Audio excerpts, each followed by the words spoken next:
So, first of all, thank y'all for doing this. I'm super excited about this, maybe you can't tell. So, each of y'all shows we're on major platforms. Mitch Survivors on CBS, Wes and Phillip, and A Deal No Deal Island, and American Joyer are on NBC. Did being on a major network as opposed to a smaller platform increase the pressure that y'all felt to represent the study community? It's for anyone. Honestly, I didn't really feel that much pressure because I feel like every single day were people who stutter. So this is just who I am every day. Right. So I think literally whether it's 20 people watching or 2 million, yes, there's a little pressure, but it's all of us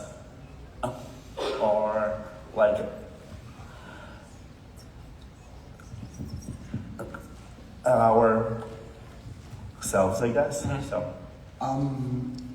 I'm so glad that Mitch is so well composed. I almost said no. I was absolutely no. There was so much pressure. I think when you really start, as someone that does reality TV as a viewer, that you see how people are treated online and spoken about, and especially as a person of color, you're like, this is about to be a disaster. And so although I had made it through all the rounds of auditioning, the Zoom meetings, they looked through my social media, they did all the things, and I still had to be I want to say no. And to be honest, the only reason why in the end I ended up saying yes, in teaching group fitness classes and in teaching middle school, I had a client that morning that was I just don't know if I can run on the treadmill. It's very scary. The numbers are high and all this stuff. And I looked at her and I said, do something that scares you each and every day. That's how you grow, learn, and evolve. And when they were so we just want a final confirmation you want to do the show. And I was going to say no. And then I heard a stupid voice in my head that said, do something that scares you each and every day. And I was okay. And so I took a deep breath and I knew that it was not going to be perfect. Right. It was going to be a little messy and a little clunky. But I also knew that I had to be honest with myself, with the world, with this situation, and say that it was time to introduce America to people like us. Right, for sure.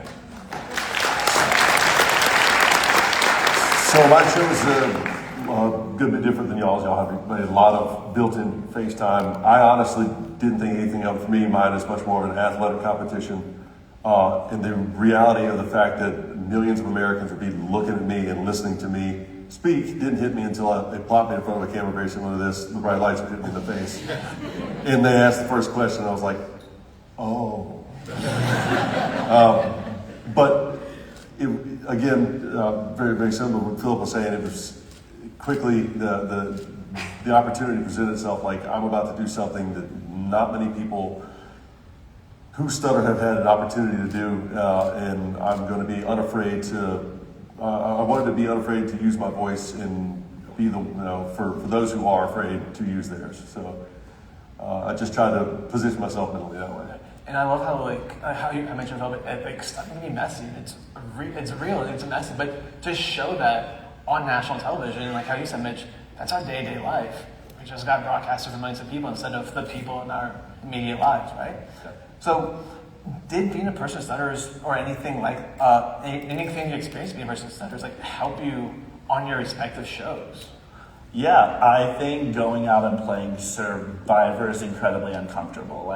There's nothing easy about going out there with complete strangers while everyone's watching you and you literally trying to vote each other off for $1 million and all while being hungry and literally starving. So as I was going through the interview process, I was hey, what y'all don't understand is every day as a person who stutters, it's incredibly uncomfortable, it's hard, it's challenging, and just getting to reflect on, hey Mitch, every day you do this, you have to overcome these hard moments that are sometimes uncomfortable and challenging, like really like helped me going and having this like crazy adventure. I think for me, even in a competition setting, being a person who stutters gives you an incredible sense of understanding, empathy, and compassion.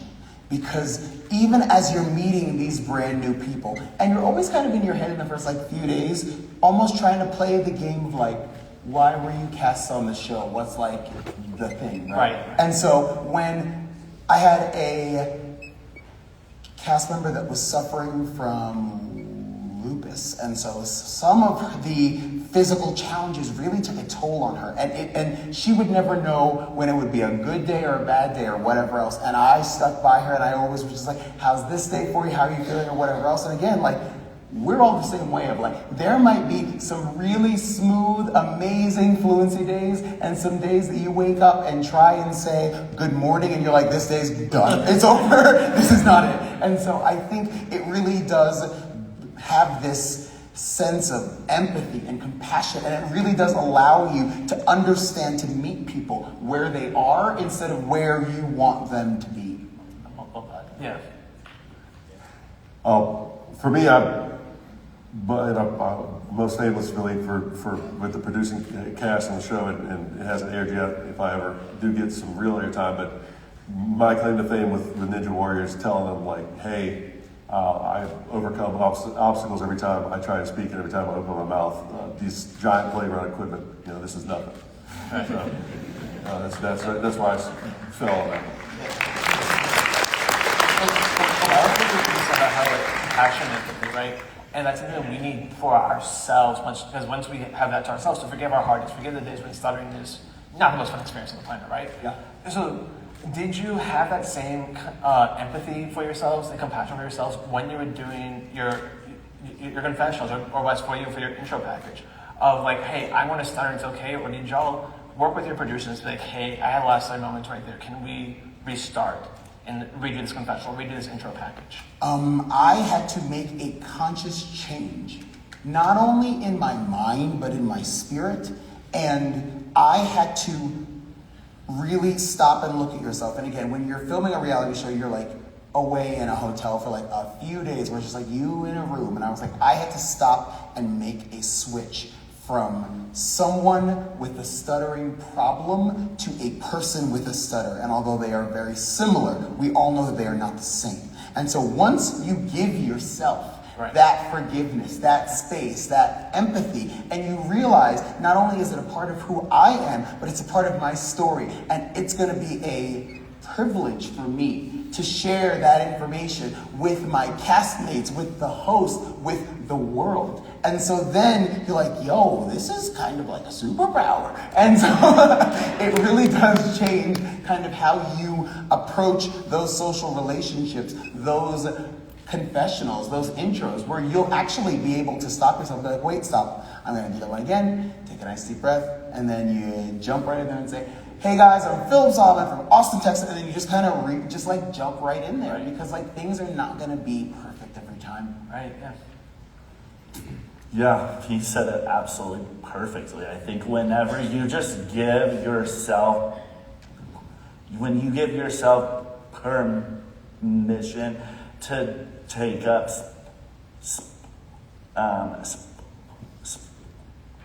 space, like it's just crazy how much more confident and comfortable you become, because you stop trying to like be a certain person for other people, and you just walk into a space and you're like, this is who I am, like this is how I might talk in moments, and like I'm not gonna be concerned like with how other people view me, because that's exhausting. So I think for me, just getting to a place where I'm like, hey, like I'm gonna be confident in who I am, and I'm just gonna take up space because this is just like who I am. So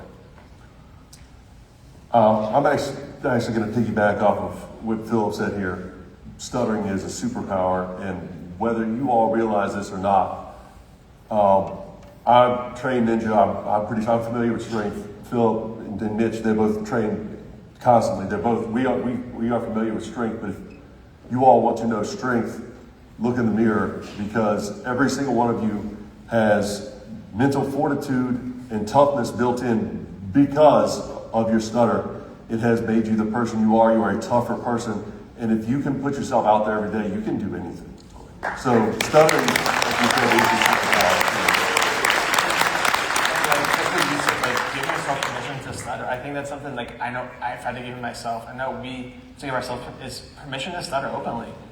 And I know for me, like once I gave myself that permission to stutter openly and to not care, life got easier. Like it's just, and it's not, and I'm not doing a confessional in Fiji or in Panama we're doing No Deals film or Reframing the Ninja Warrior. I'm just out here living my life, answering the phone, called insurance, whatever. But like once you give yourself that permission to stutter openly, these things do get better. Yeah, absolutely. Yeah. So in that transition, Wes, you're just talking about strength. Y'all are all athletic beasts. I mean, I should have been in the gym for the last like 5 years. I know I've been doing this. I mean, watch Wes. Your show says it all. Phillip and Mitch, y'all killed in the challenges, right? So did y'all like develop this athletic prowess growing up as a means to be known for that instead of being known for stuttering?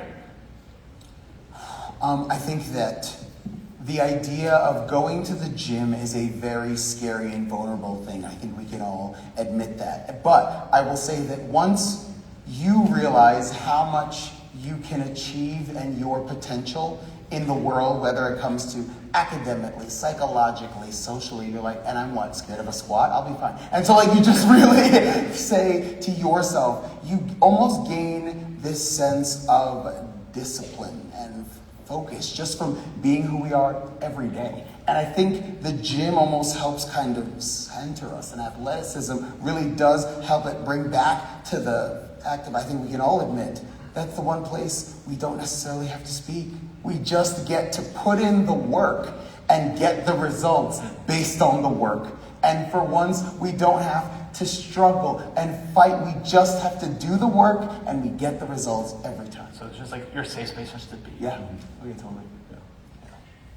Do you have mentioned choice? What he said. Okay. Yeah, that works. So something that I love about all y'all shows was like the edit. Y'all had different edits on your shows, and the edit had nothing to do with your person who stutters or your stuttering moments or whatever. Yeah, you had it was part of your edit, but not your entire edit.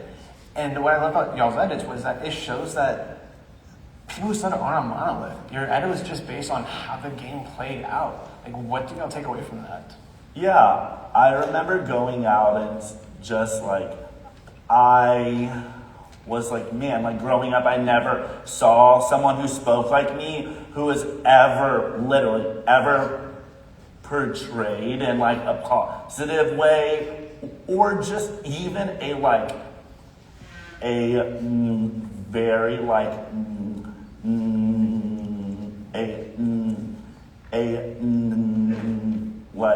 just neutral.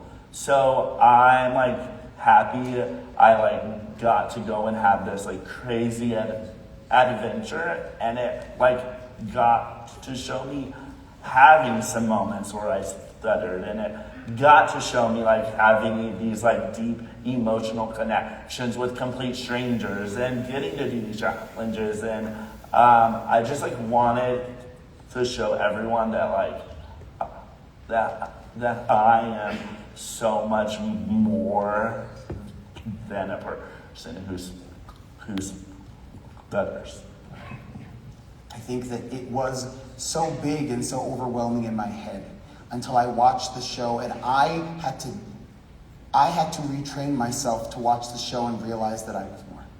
I, as an audience member, got to actually look at it and be like, listen, your boy's a star. And I think it's one of those where like it feels like that's all that the edit's gonna be, and because we were away the exact same time, and so like so then you like shoot a show, 8 months goes by, 6 months, and you're like, I don't know what they're gonna do. And like, you have no idea, and you think that's gonna be everything. And you watch the show and you realize that like, I'm a multifaceted, multi-dimensional person. There are good days and bad days or whatever else. But again, the idea that like, I don't lead with a stutter, or I don't lead with my ethnicity, I don't lead with any of the marginalized groups that I'm a part of. It's all those things that do make me who I am, but like again, that's who I am, the conglomeration of all of those things.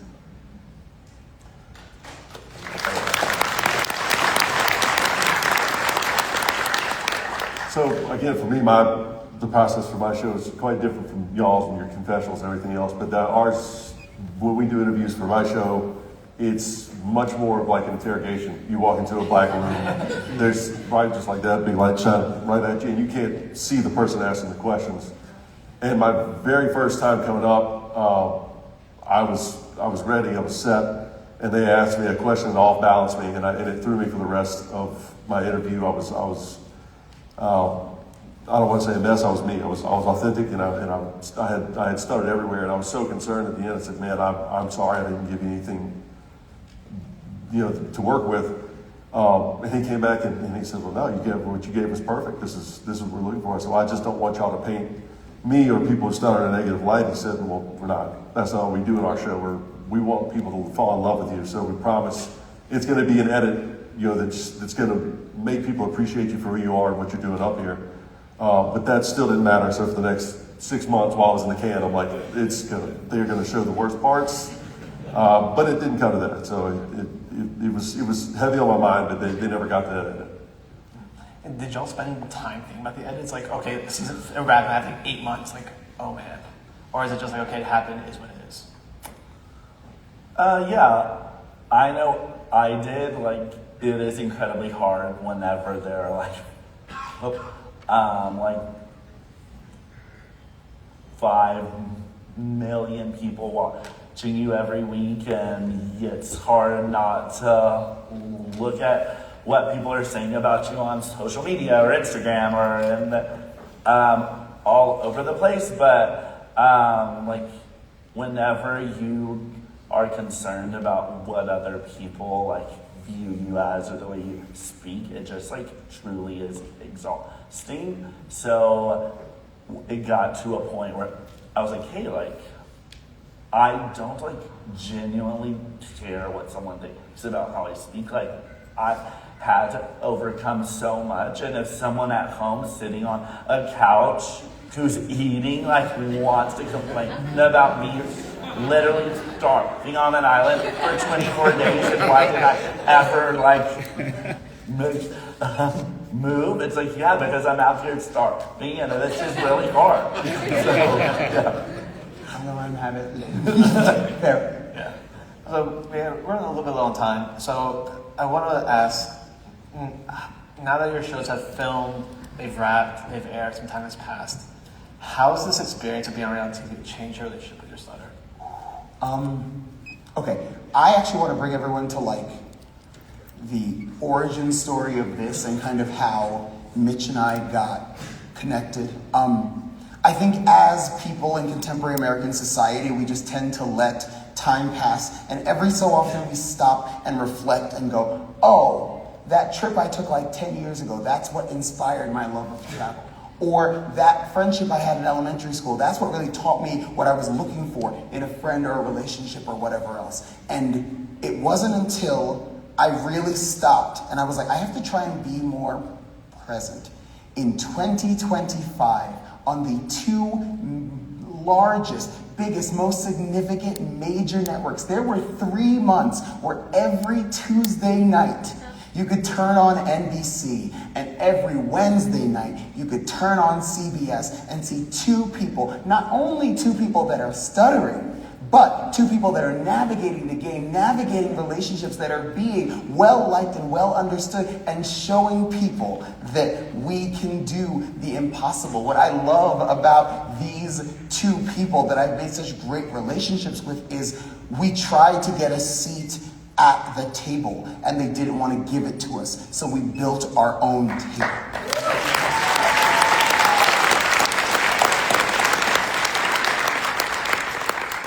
It's the irony of it all is that it feels very much to the rest of like America. Oh, this is like such a 2025 thing. It's like brand new. But like for all of us in this room, for those that have lived it, for our friends and family members that have supported it, I've been around since like the late 80s. And so for me, it just seems so odd that they're like, oh, this whole like bringing like stuttering to the forefront. And we're like, no. The thing about it is we've always been here. We've always been here. We will continue to be here. The only thing that's new is that America now has the opportunity to see that we are capable of doing everything with authenticity, with grace, and with style.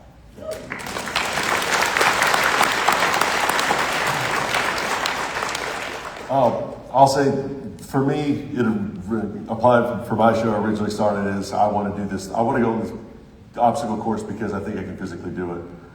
I never in a million years imagined that I would be able to inspire and help other people by doing this. And that's what, me being given this opportunity time and again, for some reason, they keep inviting me back.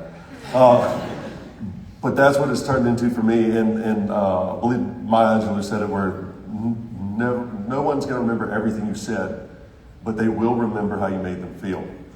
And that left quite an impression on me, and I wanted to use the platform I was given to advocate on behalf of people who stutter and everything. And since I started the show, I realized I have a passion for putting myself out there, being unafraid to use my voice for those who are afraid to use their own. And I found out I'm a purpose-driven person, and my purpose is to plant the trees whose shade I'll never sit under. So hopefully the work I'm doing today and the work y'all are doing today and everything that y'all are doing plants trees that our future generations are able to sit under and enjoy the shade of in acceptance and understanding and tolerance of not only people who stutter, but people of any that might have any kind of discrimination at all.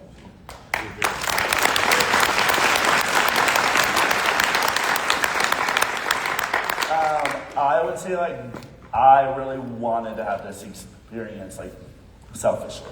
And as I was going through the interview process, I was like, holy cow, like this is like probably going to happen. And I just knew that if I was sitting at home as a 10-year-old kid getting to see someone who speaks like me, getting to live out my dream, like I just like would have been a completely different person growing up. So every day I was out there playing, I like just kept telling myself like, Mitch, like tomorrow your feet have to be here. Like every episode you're here, there's like millions of people who get to watch your story unfold. And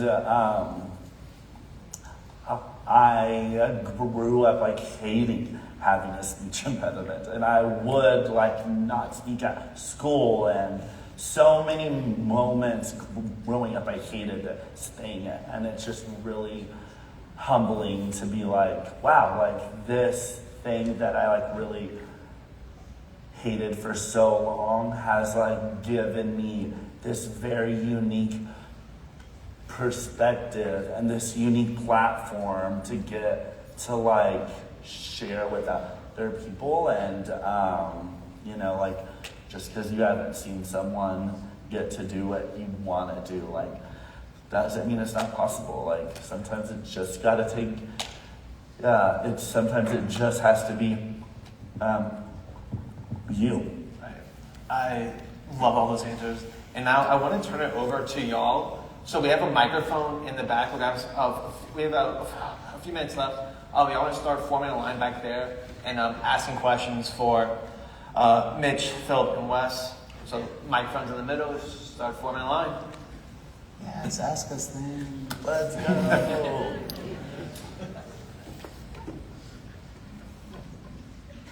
We have to turn on stand. Is this on? On. Good. The first father-daughter question. This is for Mitch. I love you guys, but we're big Survivor fans. And I told her she had to think of a question. I like putting her on the spot. But for you, and being a big Survivor fan, we are, not anyone you played with, but who do you wish is going to be on All Stars who did not get picked? Wow, that might get me in trouble if I ever go back. Someone who I hope was on season 50, who isn't on season 50. I was a really big fan of Austin from season 45. I thought he played a great game. So yeah, I was hoping that he would get the call, but a couple other people did instead. Thank you. I guess this is also for Phil, because I feel like Survivor and Deal or No Deal Island are very based. I feel like the games are very based on like forming like relationships. So like, what were some of like the challenges you experienced through that, like as a person who stutters? I had to lead with vulnerability. One of the things that didn't end up airing that I think really does show the type of person that I am, actually didn't really have anything to do with me at all, but like at breakfast every morning, I would always like throw out like a thick question, which is what I like to call like, because I hate like small talk, because everyone's like, where are you from? What's your favorite color and stuff? And okay, cool, great. So like, when we're like eating in the morning, I'd be like, what's the thing that everyone's like the most proud of? And that's how I operate. Because I think like, your favorite color is blue, okay, that's nice. But if I really know like what you're proud of, who you are off the island, that to me, because I was able to lead with vulnerability, I got these great vulnerable answers back. And that's why I know everyone in my cast so well, just because I think we have to almost put our vulnerability out there immediately. And so it does almost kind of help people trust us a little bit more, and they're willing to put more into that relationship.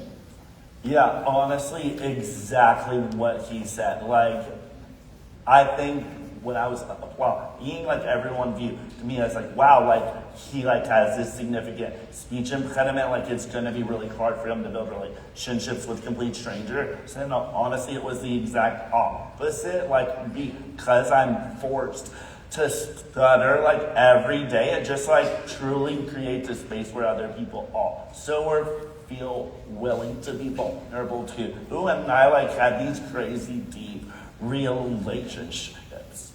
Awesome, thank you. Yeah, absolutely, guys. You go. Hello. Oops. Hey. There we go. I love a lot of what you all had to share today, and even yesterday as well. A lot of really great truths about vulnerability and authenticity. But the thing I wanted to ask is, when it came down to it, when the cameras were on, when the lights were on, when things were going, were there any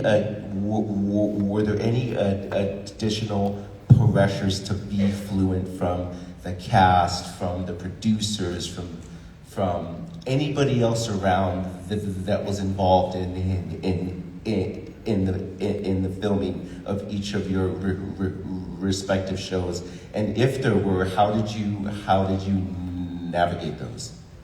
I think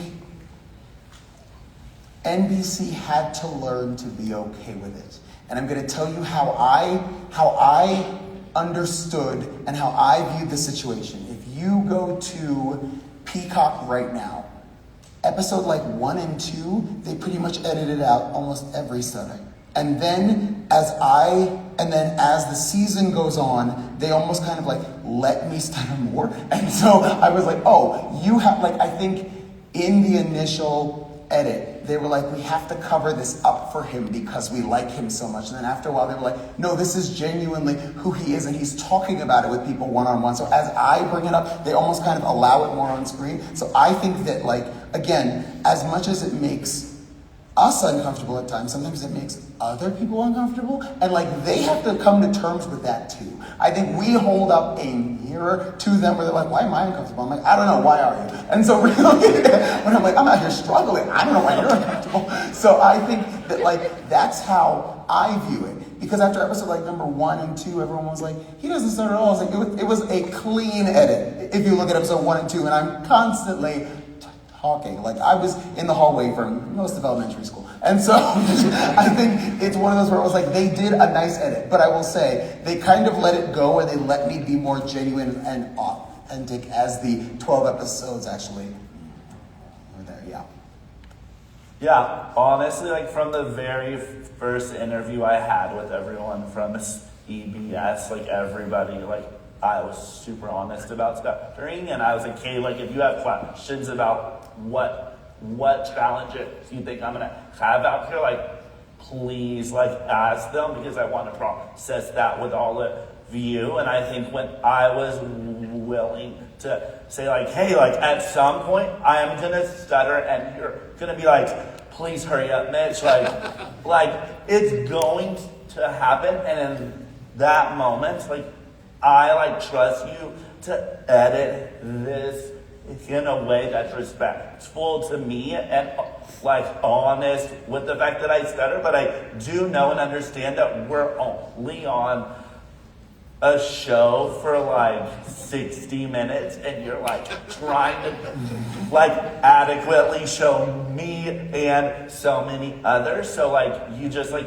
have to trust that these people are going to be respectful to you and your story. And like truthfully, everyone at CBS like was incredible. So, Thank you. yeah, thanks. Thank you so much. I loved all of your answers. Thank you. Hey y'all. So first of all, I just wanted to say, I wanted to thank you all for just really stepping into the light and just really truly being an inspiration for us all. I think I'm about your same age. I'm 36, so seeing what you're doing is definitely an inspiration to me personally. And you know, some of us, like, we're not parents, but still feels so important to give to the next generation of people that are coming up and create a better, more accepting world for them. I think my question is that within the past 10 years or so, there's been such a movement, like a mental health movement, and just really just a movement of acceptance. And I felt for myself that the kind of the external environment and what I'm hearing and, you know, the messages that I'm receiving have played an important role in finding the confidence to, you know, do those kinds of uncomfortable things and to really put ourselves out there into that light. I was wondering if that is something that you've experienced as well in the past 10 years or so. And also, I just wanted to give a shout out to the Penguin and Renzi Feliz and Mark Winsky for really, he kind of basically taught him how to stutter in the show. It's on HBO Max for those who are unaware. It like that, you know, as that Mitch, you were talking about that really kind of a neutral, or just the portrayal of stuttering was the best one that I've ever seen. And then obviously with you, I mean, that's like a totally real thing. So, but anyway, so just back to the question, has things changed for you and allowed you to be, you know, step into that light more? Phillip, I kind of get the idea. You're stepping into your own light, like you are the light, but maybe you can kind of. I don't want to bring down the mood, the vibe, but I told myself that if I was going to do this, I was going to do it genuinely and honestly. I actually had an article about this in Men's Health. In my later college years, I don't say this lightly, and I don't say this to scare other people. I've had my own personal battles with self-harm, trying to take my own life more than once. And everyone's always like, how are you what you are right now? And I can only look at you and genuinely say, because I know what a bad day is.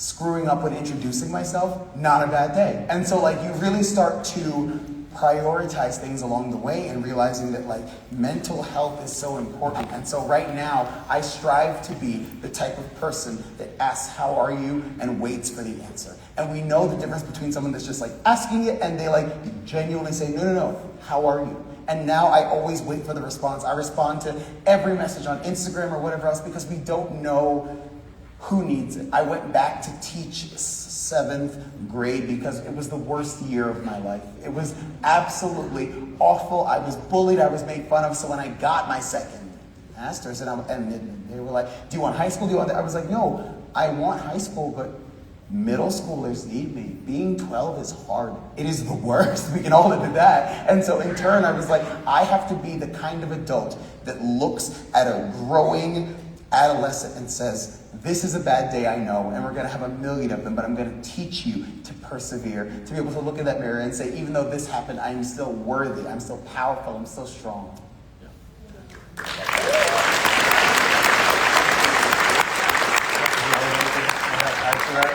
So, unfortunately, that was our last question. No.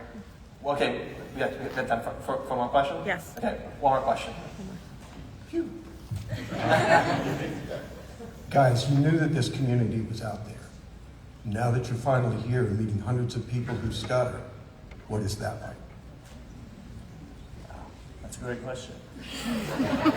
I'll say this much, that I told a few people this last night, so it's nice being here at this conference, being part of this community, being in the community, and seeing this number of people where normally we are the 1%, we are the extreme minority, but last night in the lobby, here today, everybody here, we're the majority, the vocal majority. So for me, it's a great comfort in knowing that today we are not the 1%, everybody else is. Awesome.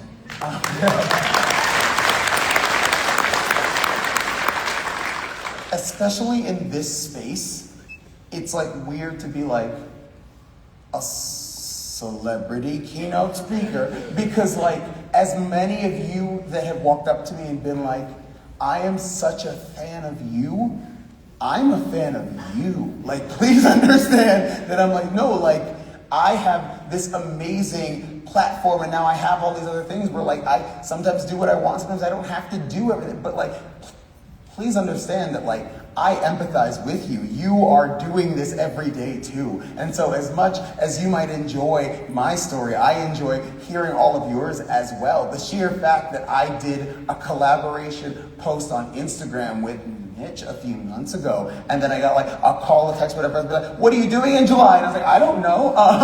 And I ended up here, like accidentally. And I think that like nothing happens by accident. And if this happy accident was being here and being on stage and meeting all of you, one of the truly happiest accidents of my entire life.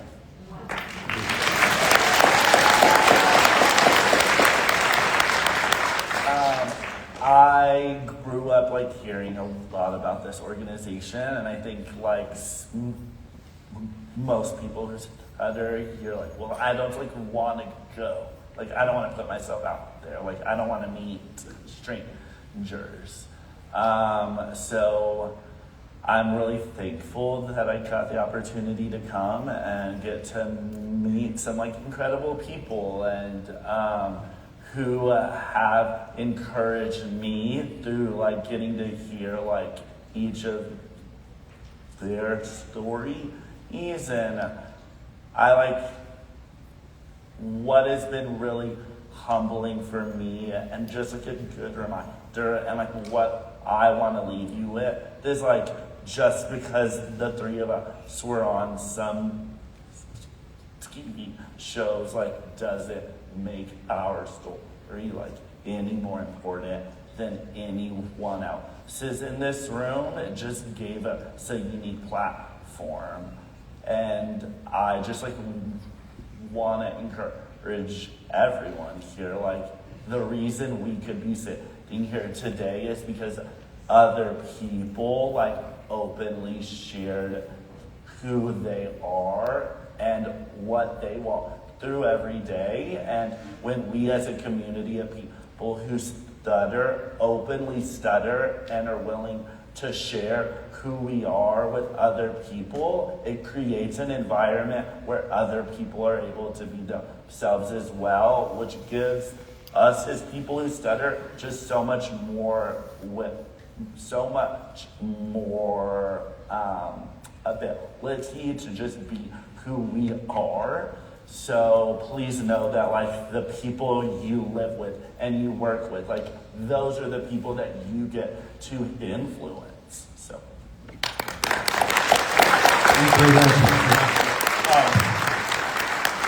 Wes, Phillip, Mitch, thank you for taking time out for doing this. Thank you for doing this. Thank y'all for coming, for listening. We have some more stuff, but as a lifelong fan of reality TV, to see people who sound like me do the thing. From 12-year-old me who started watching Survivor all those years ago to 32-year-old me.